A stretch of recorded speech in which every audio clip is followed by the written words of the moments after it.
Explainer में आपका स्वागत है। हम सभी डॉक्टर बी.आर. अम्बेडकर को भारत के संविधान निर्माता के रूप में जानते हैं, राइट? लेकिन आज हम उनकी जीवन की उन हैरान कर देने वाली सच्ची कहानियों की तह तक जाएंगे जो इतिहास के पन्नों में कहीं गुम हो गई हैं। जरा सोचिए, गरीबी, भेदभाव और व्यक्तिगत त्रासदियों के घने अंधेरे से निकलकर एक पूरे राष्ट्र का निर्माण कैसे हुआ? आइए इसे समझते हैं। तो चलिए सीधे इसकी गहराई में चलते हैं। इतिहास का एक ऐसा चौंकाने वाला पन्ना जो शायद ही कभी मुख्य धारा में आता है। क्या आप जानते हैं कि अंबेडकर ने अपनी पत्नी रमाबाई को कभी शारीरिक रूप से नहीं छुआ था? सुनने में बहुत अजीब लगता है ना, लेकिन ये 100% सच है। और सबसे बड़ी बात, इसके पीछे कोई आपसी कड़वाहट या प्यार की कमी बिल्कुल नहीं थी। वजह कुछ और ही थी। दरअसल ये दूरी स्नेह की कमी की वजह से नहीं थी। इसके पीछे था एक बेहद खौफनाक सामाजिक नियम, छुआछूत की प्रथा। उस दौर का समाज मानता था कि किसी दलित को छूना पाप है, और ये नियम इतना हावी था कि एक पवित्र विवाह के भीतर भी इसे माना जाता था। पति पत्नी का रिश्ता भी समाज के इस अमानवीय और क्रूर नियम की भेंट चढ़ गया था। अब ये समझने के लिए कि ये बोझ उन पर कैसे पड़ा और इसकी जड़ें आखिर कितनी गहरी थी, हमें समय के पहिए को थोड़ा पीछे घुमाना होगा। सीधे उनके बचपन में चलते हैं ताकि हम देख सकें कि इस उम्र भर चलने वाले भेदभाव और संघर्ष की असली शुरुआत आखिर कहां से हुई थी। उनके बचपन की बहुत ही दर्दनाक याद है। स्कूल में एक दिन छोटे अंबेडकर को बहुत जोरों की प्यास लगी। उन्होंने अपने टीचर से पानी मांगा, लेकिन जवाब क्या मिला? टीचर ने कहा, पानी तो दूंगा लेकिन अपने हाथ से नहीं। जरा सोचिए, उस टीचर ने एक बाल्टी पकड़ी और काफी ऊंचाई से पानी डाला, सिर्फ इसलिए ताकि कोई शारीरिक संपर्क न हो जाए। एक छोटे से बच्चे को बस घूंट भर पानी चाहिए था, और उसे वो भी सीधे तौर पर नसीब नहीं हुआ। बचपन के इस भयानक अकेलेपन को अगर हम उनकी शादीशुदा जिंदगी से जोड़कर देखें तो पूरी तस्वीर और भी ज्यादा दर्दनाक हो जाती है। उनकी पत्नी रमाबाई ने 15 सालों तक पूरी निष्ठा से उनकी सेवा की, उनके लिए खाना बनाया, देखभाल की, लेकिन इन 15 सालों में उन्हें कभी भी वो शारीरिक निकटता या स्नेह नहीं मिला जिसकी हर पत्नी हकदार होती है। उसी क्रूर छुआछूत के नियम ने उन्हें एक ही छत के नीचे रहते हुए भी मीलों दूर रखा। और फिर 15 साल के इस लंबे संघर्ष के बाद जब रमाबाई का निधन हुआ तो उनके अंतिम संस्कार में अंबेडकर ने भारी मन से एक दिल तोड़ देने वाली बात कही। उन्होंने माना कि वो अपनी पत्नी को वो बुनियादी अधिकार और स्पर्श देने में असफल रहे जो हर स्त्री को मिलना चाहिए। शारीरिक दूरी का ये जो थोपा गया दर्द था ना, इसका अपराध बोध उनके साथ ताउम्र रहा। अब आगे बढ़ते हैं और देखते हैं कि ये सब कैसे जुड़ता है। जब अंबेडकर को एक प्रतिष्ठित स्कॉलरशिप मिली और वो पढ़ाई के लिए भारत से बाहर लंदन गए, तो ऐसा लगा कि शायद अब जिंदगी बदल जाएगी। एक ऐसी जगह जहाँ लोग खुद को मॉडर्न और प्रबुद्ध मानते थे, लगा कि वहाँ ये सब भेदभाव पीछे छूट जाएगा। लेकिन सच कहूँ तो यहाँ एक बहुत ही कड़वी सच्चाई सामने आती है। एक तरफ उनकी शानदार उपलब्धियां थीं, प्रतिष्ठित स्कॉलरशिप, ऑक्सफोर्ड जैसी जगहों पर पढ़ाई, 2 पीएचडी। लेकिन दूसरी तरफ का सच देखिए, इन सब के बावजूद एक मकान मालकिन ने उन्हें सिर्फ इसलिए घर देने से मना कर दिया क्योंकि उनका रंग अलग था, वो कलर्ड थे। उन्हें होटलों और रेस्तरां में जाने से रोक दिया गया।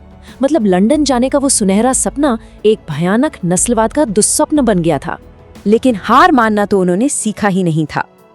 इतनी निराशा और अलगाव के बाद भी उनका नजरिया बेहद मजबूत था। लंदन के इस नस्लवाद और अकेलेपन को उन्होंने अपनी सबसे बड़ी ताकत बना लिया।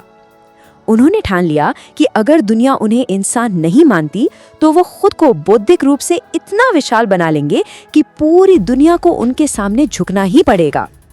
अपने इसी गहरे दर्द को उन्होंने बेजोड़ शैक्षणिक महानता का ईंधन बना लिया। अब यहाँ जो बात सबसे ज्यादा दिलचस्प है वो ये है कि उनका ये संघर्ष सिर्फ व्यक्तिगत नहीं रहा। 1936 में उन्होंने एक ऐतिहासिक और विद्रोही भाषण दिया जिसका नाम था द एनिहिलेशन ऑफ कास्ट, यानी जाति का विनाश।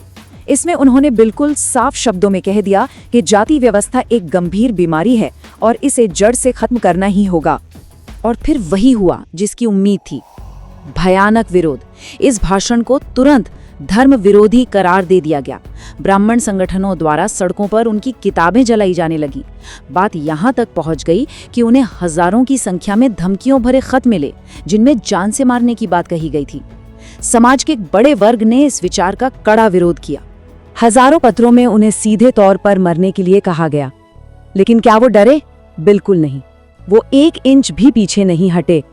बिना किसी खौफ के उन्होंने अपनी वो किताब प्रकाशित की और पूरी दुनिया को दिखा दिया कि आप कितनी भी कोशिश कर लें, सच्चाई को कभी भी दबाया नहीं जा सकता। खैर, अब इस कहानी को उसके सबसे बड़े और थोड़े कड़वे चरम पर ले चलते हैं। ये वो समय था जब हमारे देश की नींव रखी जा रही थी।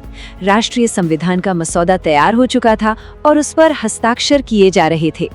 जरा उस दिन की कल्पना कीजिए, 26 जनवरी 1950। पूरे देश में जश्न का माहौल था। हर तरफ पार्टियां चल रही थीं, क्योंकि संविधान को आधिकारिक तौर पर अपना लिया गया था।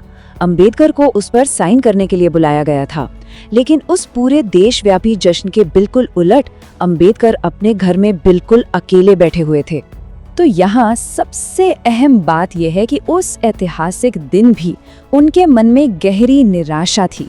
उन्होंने अपने एक साथी से कहा था कि मैंने जो संविधान बनाया है ना, वो सिर्फ कागज पर होगा, असल जिंदगी में ये कभी नहीं चलेगा।